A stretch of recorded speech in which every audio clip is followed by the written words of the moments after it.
লন্ডনে ইডিএলের চলমান অভিবাসন বিরোধী মনোভাব ও ইসলাম বিদ্বেষ নিয়ে উত্তপ্ত পরিস্থিতি। বাংলাদেশি অধ্যুষিত টাওয়ার হ্যামলেটস এলাকায় প্রবেশের ঘোষণায় ক্ষোভে ফেটে পড়েন স্থানীয়রা। ধর্ম, বর্ণ, দলমত নির্বিশেষে বর্ণবাদ বিরোধী প্রতিবাদে যোগ দেন বিভিন্ন কমিউনিটির হাজার হাজার মানুষ। রুখে দাও বর্ণবাদ, বন্ধ করো ইসলাম বিদ্বেষ, হাতে হাতে এমন নানা ধরনের প্রতিবাদী প্ল্যাকার্ড। সেই সঙ্গে নারীদের নিরাপত্তা নিশ্চিত করার দাবির পাশাপাশি স্বাগত জানান রিফিউজিদের। সবসময় পিস চাই আমরা ইচ্ছাদারে এই এথনিক মাইনরিটির মানুষ আছে তারা অল দ্য টাইম আমরা হেল্প করি, ইচ্ছাদারে আমরা হেল্প করি। আমরা চাই নাই কেন কোনো রেসিজম হইতো। আমরা ঐক্যবদ্ধভাবে থাকতে চাই। এখানে কোনো ধরনের বিশৃঙ্খলা সৃষ্টির সুযোগ নেই। হেট ক্রাইম অনেক বাড়তেছে। সো আমরা যে স্পেশালি আমরা বাংলাদেশি কমিউনিটি বা এথনিক মাইনরিটি কমিউনিটিস যে শিকারীরা, উইমেন উইথ হিজাব সারাফিনরা বা women of skin of colour like আমাদের আমরা লাখান ব্রাউন স্কিন শিকারীরা, আর অলসো খালি ফিজিক্যাল হেট্রেড নাই, যে ফিজিক্যাল অ্যাবিউজ করা বা হিজাব পুল করা, বাট ভার্বালি অ্যাজ অলসো।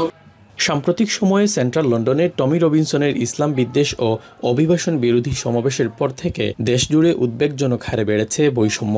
পুলিশের কড়া নিরাপত্তায় বর্ণবাদ বিরোধী প্রতিবাদে শনিবার ইস্ট লন্ডনের টাওয়ার হ্যামলেটস এলাকায় সকাল থেকে বিভিন্ন সংগঠনের ব্যানারে যোগ দেন হাজার হাজার মানুষ।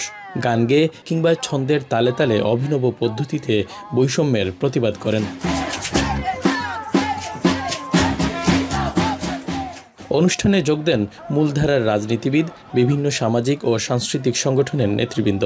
Of Tower Hamlets in preventing the fascists marching down these streets. So our message is to Tommy Robinson: jog on, jog off, get lost. Black or white, people of faith or no faith, trade unionists or non-trade unionists, we are united to fight fascism. We are united to fight the far right. আমরা এই গত 3 সপ্তাহ 4 সপ্তাহ ধরে আমরা দেখছি যে তারা প্ল্যান করে এই এরিয়ারে টার্গেট করতে। So আমরাও বাড়াইছি to send a really loud message to everyone that we are not going away, we are here to stay, we are here to fight for our rights. We deserve equal rights just as anybody else in this country. অতি ডানপন্থীদের ছোবলে ক্ষতবিক্ষত British বাংলাদেশিরা ঘুরে দাঁড়ায় শহীদ আলতাব আলীর অনুপ্রেরণায়। 1978 সালের 4 মে সেই নির্মম হত্যাকাণ্ড ব্রিটিশ বিবেকে নাড়া দেয়। তার স্মৃতিতে নির্মিত শহীদ মিনার আজও শেখায় অন্যায়ের বিরুদ্ধে রুখে দাঁড়াতে। সরকারি তথ্যমতে চলতি বছরে যুক্তরাজ্যে ইসলাম বিদ্বেষ আরও তীব্র হয়েছে। অপরাধ বেড়েছে 19%, আর ধর্মীয়ভাবে ঘৃণার শিকার হচ্ছেন 44% মুসলমান।